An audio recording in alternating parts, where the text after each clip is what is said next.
The world is evolving. It is evolving very fast, and manufacturing is not only about software or not only about hardware machines. So now the customers are facing these new challenges where they need solutions, and solutions are a combination of hardware and software. So I think this is a huge potential for this joint venture or joint team that we are doing now with ASM.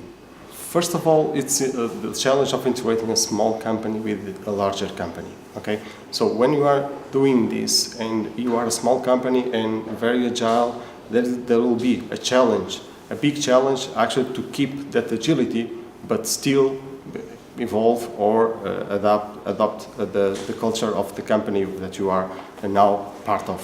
Okay, the hardware part, I think it will be the less or the easier to part to address, because we actually see this as a complement. Okay, so we see that software and hardware could actually work well together to provide best solution or better solutions to our customers.